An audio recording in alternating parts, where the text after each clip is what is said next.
这种评价晚辈听其他前辈说过，不过晚辈相信其能补拙，还是打算在修炼之途上试上一试。韩立在鲁大先生面前束手垂立，语气诚恳异常。鲁大先生神色一动，看了看一旁的颜姓儒生，点了点头。小友修炼之心如此坚毅，本人也不好多说什么了。不过小友既是散修入门，可在修炼杂术上有什么擅长之处啊？听了这话，韩立微微一怔，有些意外，没有想到对方会问他一个炼气修士这种问题。难道真的是看在颜姓儒生的面子上，要对其照顾一二吗？心念如电，转动不停，但韩立口中却丝毫没有迟疑。晚辈在炼气之道上略有涉及，只是以晚辈的修为和见识，只能炼制一些最基本的器物而已，根本谈不上什么炼气。说完之后，韩立仿佛有些不好意思，面上露出了一丝腼腆之色。哦，懂得炼气。现在的散修很少有人去学炼气术的，毕竟其中的耗费实在非同小可呀。鲁大先生略有意外，一旁的道姑听闻此言，脸上异色一闪，露出了一丝喜色来。晚辈也是得到一本炼气玉简，胡乱炼制一些。韩立自然极力贬低自己的炼气术，若不是顾虑真说自己什么都不会的话，可能对加入书院大有影响。韩立还真不愿意提什么炼丹炼气术之类，自找麻烦。不过比起炼气来说，懂得炼丹术和阵法之道的更是少之又少，说出来恐怕更引人注意吧。韩道友，你懂得炼气啊，这真是太好了。陆前辈，我看也不用再在贵门建有什么炼气弟子了。这位韩道友既然还未入贵院，不如将其让于贫道，入我皇清观如何？那名道姑突然开口，这一下颜姓儒生和韩立都吓了一大跳，随之愕然了起来。华莲仙姑，这样不太好吧？贵观是女观，怎能让韩贤侄这么一个男子加入？皇清观虽然是女观，但是里面又不是没有火炬道士和男性门人加入。这些人入我皇清观，但实际上是居住在观外的，颜先生过滤了。原来如此，颜某对皇清观事情的确知道不多，只是韩贤侄是想加入白鹿书院，加入贵院恐怕还是有些不妥。以韩道友的资质，即使加入了书院，也只是作为一名普通弟子而已，没有什么前途可言。而本观正准备要炼制几样宝物，现在正好缺少一名懂炼气术的低阶弟子当下手。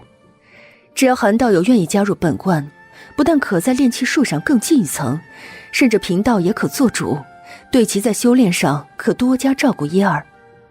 不瞒颜先生，贫道这次来书院，原本就是想借书院一名懂炼气术的弟子，现在有个现成的，自然无需再麻烦鲁道友了。这个鲁兄你怎么看？韩道友尚未加入本院，还是自由之身，是否愿意拜入皇清观门下，自然要他本人拿主意了。不过就像华莲仙姑说的这般，即使韩道友拜入本书院门下修炼，卢某也不可能相帮什么，是没什么前途可言的。而华莲仙姑这次来本书院，也的确是为找一名懂炼气的低阶弟子一用的，拜入了皇清观门下，倒也是一种不错的选择。鲁大先生神色不变。话说到这里，厅堂内的三人目光全都落在了韩立的身上，有的担心，有的好奇，还有的则微微兴奋。皇清观，好像听说过此名字，似乎是玉田山上另一座山峰上的道观，但韩立事先并不知道此道观竟然是女观，对此宗门一点不了解，只能面露茫然之色，一头雾水。对韩立来说，突然打乱计划，去一个一点都不了解的宗门，自然是没有待在白鹿书院合适。可是眼前女修给出了如此的条件，他一味散修一口回绝，还非要加入白鹿书院，恐怕这边的鲁大先生非得起疑心不可。如此一来，对这位突然出来搅场的华莲仙姑，韩立自然是暗中直翻白眼，心中连连腹诽。不瞒华莲前辈，晚辈对黄清观实在知道的不多，但桂冠既然是女冠，想必在功法还是修炼手段上，对我等男修来说，会不会有些不合适？韩立心中飞快的思量下，终于找出了一个似是而非、勉强可以说得通的理由。原来韩道友担心此事啊，这点无需担心。我们黄清观其实只是三皇观中的一脉分支，另外的黄阳观、黄胜观却都是男修主持的道观，男修的修炼法门根本不缺乏，而且我观道友身上并没有天生的浩然之气存在，拜入白鹿书院门下还要重新培养此气，比起我等的修炼功法来说，恐怕更难三分。当然，儒门功法若是大成，在浩然之气的辅助下，神通远非一般道家功法可比。不过对于韩道友来说，谈这些也太早了一些，莫非韩道友真的瞧不上本观不成？华莲道友说的有理，我们儒门功法前期的确要比道佛两家花费时间稍多一些。韩小友，以你的条件，还是拜入黄清观门下修炼更加合适一些。华莲道友既然答应照顾你一二，你在黄清观门下筑基希望倒也并非一丝没有。听到这些话，韩立心中无语，看来真的无法避免要改换原定目标了，否则再坚持下去，这位鲁大仙师不起疑心才怪。好在黄清观也在玉田山脉之地，自己多加小心，应该不会出什么意外。心中这般想着，韩立也只能捏着鼻子自认倒霉，表面上还做出了微微兴奋的神情。既然两位前辈都如此建议，想必不会错的了，那晚辈一切就听二位前辈的安排。听到韩立如此识趣的话语，年轻道姑终于满意的点点头，鲁大先生只是微笑不语。而言姓儒生虽然更希望韩立能拜入儒门之下，但见韩立自己都没有反对此安排，更不好说什么。韩立的事情一定，接下来鲁大先生和道姑三人闲聊起来。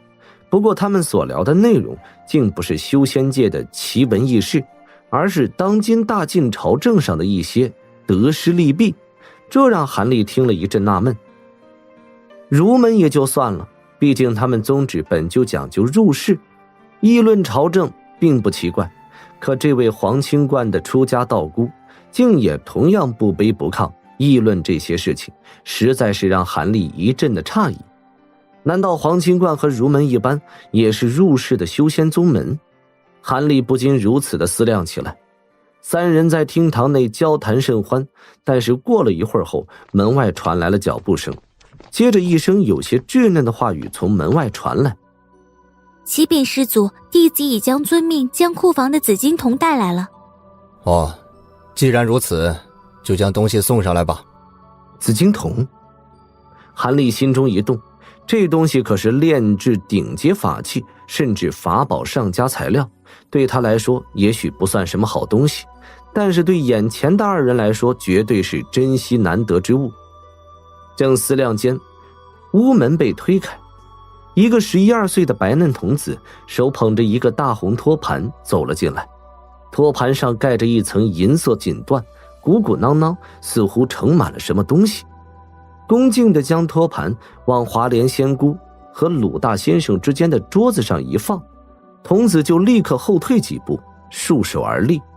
下去吧，这里现在不用你在一旁伺候着。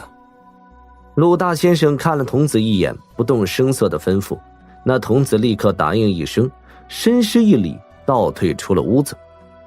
然后鲁大先生看也不看，将托盘直接往华莲仙姑身前一推。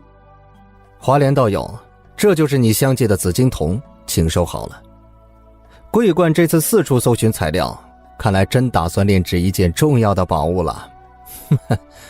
就不知是顶阶的法器还是法宝啦。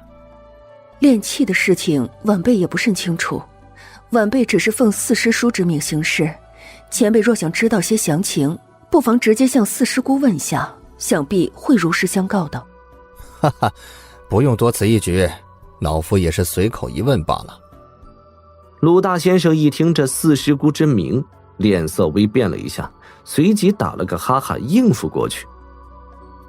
华莲仙姑嫣然一笑，伸出白皙的玉指，将托盘中的锦缎一挑，露出紫光灿灿的一堆金石。看着眼前整盘的紫金铜金，道姑脸上露出了一丝笑容，口称一声谢，从腰间摘下了一只储物袋，霞光席卷，将这些材料全部装进了袋中，小心地收好。见自己此行目的全部达到，年轻道姑在和鲁大先生二人聊了一会儿，终于起身告辞。鲁大先生也并没有多加挽留，当即唤来一名童子，给道姑引路带出书院。韩立自然也同样向二人恭敬地告辞一声，便随此女去了。韩立二人离去，厅堂内瞬间安静了下来。严姓儒生和鲁大先生一时间竟没有交谈一句，只是静静地坐在椅子上，互相默然不语。特别是严姓儒生更是脸色不定，似乎在思量着什么。你准备的怎么样了？要对付牛天德那魔头，只有助我修成世真合元诀，我才有7、8成的把握灭掉此魔。现在万事齐备，你不会在最后的关头又怜惜自家性命了吧？哼，只要能报灭族之仇，严某一介残躯又会怜惜什么？我唯一忧虑的是，鲁兄一旦神通大成，却畏惧那老魔凶焰，反而不愿意再招惹，那在下岂不是白送了性命？哈哈哈哈，严兄怎么对鲁某这般没有信心？我不是说过吗？一旦你以身助我修成此神通，你一身的浩然之气自然被我继承过去，其中必定暗含你的满腔怨气。我一日不除掉那位牛天德，就一日无法将这些浩然之气真正化为己用的。为了严兄身上这股醇厚的浩然之气，在下也一定会守约灭杀此魔的。况且严兄觉得除了我之外，还有什么修士能助你灭杀此僚，并丝毫不怕那黑羊宗的报复？你说的不错，我纵然这些年也许已结交了一些修士，其中鲁兄虽然不是其中神通最大，修为最高，但是也只有你需要我的帮助，愿意替严某报此灭族之仇，招惹黑羊宗的魔修。其他的人不是根本无法做到，就是不愿为我一介凡人去招惹10大魔宗的修士。唉，这是自然之事。那牛天德为黑羊宗外事之法，岂是一般的小宗门敢招惹的？我们儒门原本就和魔道水火不容，却没有此顾虑的。而且为了显示鲁某的诚意，这5年间我对严兄几乎是有求必应，这也足以显示在下的心意了。闻听此言，严姓儒生脸沉似水，冷冷地望着鲁大先生，终究是不再言语。好吧，为了让严兄心中放心，在下可以面对圣贤之相发下锁心咒，以后若是无法做到的话，浩然之气将无法寸进分毫了。半晌之后，见严姓儒生仍没有松口的意思，鲁大先生只好苦笑一声：好，有此话就行。严某将不惜此躯，助鲁兄修成神通。不是严某不愿意相信鲁兄之言，而是严某满族只剩下了严某一人苟活于世，在下不得不慎重一些。唉，严兄的为难，在下自然也能理解。修炼就安排在1个月后开始，在这1个月之内，严兄最好安排好后事，然后再来书院找我。